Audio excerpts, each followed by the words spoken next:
ଶାଶୁଙ୍କ ଜଇଁ ଡାକରା। ଦିନେ ଗୋପାଳର ସ୍ତ୍ରୀ ଗୋପାଳଙ୍କୁ କହିଲେ, ଆହେ ଅନେକ ଦିନ ହେଲା ଜଇଁ ଆସି ନାହାନ୍ତି।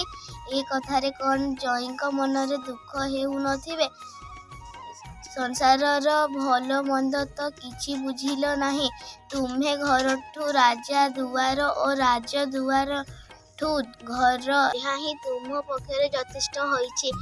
ମୁଁ କେତେ ଥର ଏ କଥା କହିଲିଣି। ହଁ, ମୋର ନିଶ୍ଚିନ୍ତ।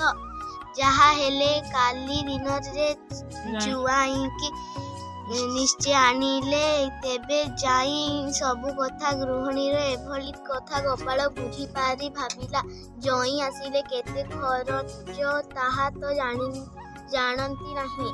ଆଚ୍ଛା, ଏଥର ଅକଲ ଦେବାକୁ ହେବ। ଏକ ଢେଲାରେ ଦୁଇଟି ଚଢ଼େଇ ମାରିବାକୁ ହେବ, ଯେପରିକି ଶାଶୁ ଆଉ କହିବ ନାହିଁ ଜଇଁ ଆସିବେ ବୋଲି। ଏହା ଭାବିକରି ଗୋପାଳ କହିଲେ, ଆଚ୍ଛା, ଭଲ ଖାଦ୍ୟ ପଦାର୍ଥ ଯୋଗାଅ, ଜଇଁକି ନେଇ ଆସିବେ। ଗୋପାଳ ଜଇଁଙ୍କ ଘରକୁ ଯାଇ ଜଇଁକି ନେଇ ଆସିଲେ। ଦି ଦିନ ରହିଲେ। ଶାଶୁ ମଧ୍ୟ ଜଇଁଙ୍କୁ ଖୁବ୍ ଯତ୍ନ କରି ମାଛ, ମାଂସ, କ୍ଷୀରି, ପୁରୀ, ମିଠେଇ, ନାନା ପ୍ରକାରର ମିଠା ପଣା ଖୋଇଲେ। ଦିନକୁ 2 ଦିନ ସରିଗଲା। ତଥାପି ଜଇଁ ବିଦାୟ ନେଇ ଗ୍ରାମକୁ ଯିବାକୁ ଆଉ ମନ କଲେ ନାହିଁ। ଗୋପାଳର ଛୋଟ ବଗିଚାଟିଏ, ଅନେକ ପ୍ରକାର ଫୁଲ ଫଳର ଗଛ ଅଛି, କିନ୍ତୁ ଗୋଟିଏ ଲେମ୍ବୁ ଗଛରେ ଅନେକ ଲେମ୍ବୁ ହୋଇଥିଲା।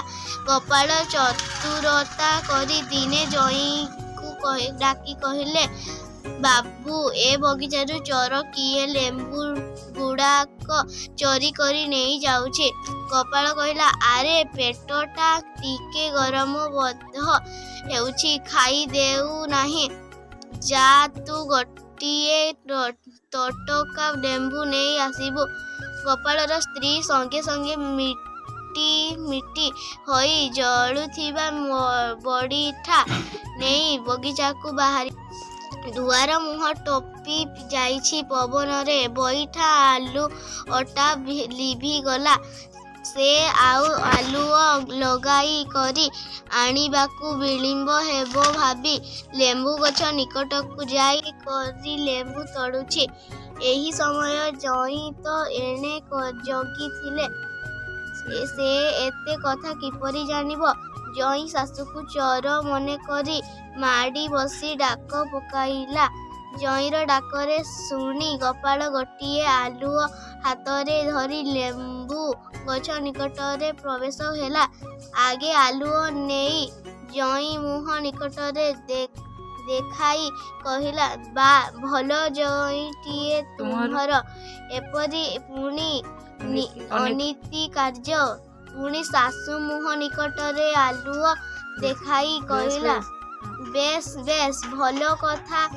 ସକାଶେ ଜଇଁକି ଡାକ ବୋଲି ଜିଦ୍ କରୁଥିଲ ପରା। ଏଣେ ଶାଶୁ ଓ ଜଇଁ ଆଲୁଅରେ ମୁହଁ ଦେଖା ଦେଲେ ହୋଇ 2 ଜଣ ଯାକଙ୍କର ଲାଜରେ ଏକାବେଳେ ତାଙ୍କ ମୁହଁ ଜଳିଗଲା। ତାପର ଦିନ ଆଉ ଜଇଁ କାହାକୁ କିଛି କୁହା ବୋଲା ନ କରି ପାହାନ୍ତାରୁ ଉଠି ଗ୍ରାମକୁ ପଳାଇଲା। ସେହି ଦିନଠାରୁ ମଧ୍ୟ ଶାଶୁ ଜଇଁକି ଆଣିବା କଥା ଜଇଁ ନାଁ ସୁଦ୍ଧା ଧରିଲା ନାହିଁ। ଗୋପାଳ ମଧ୍ୟ ନିଶ୍ଚିନ୍ତ ହୋଇ ରହିଲା।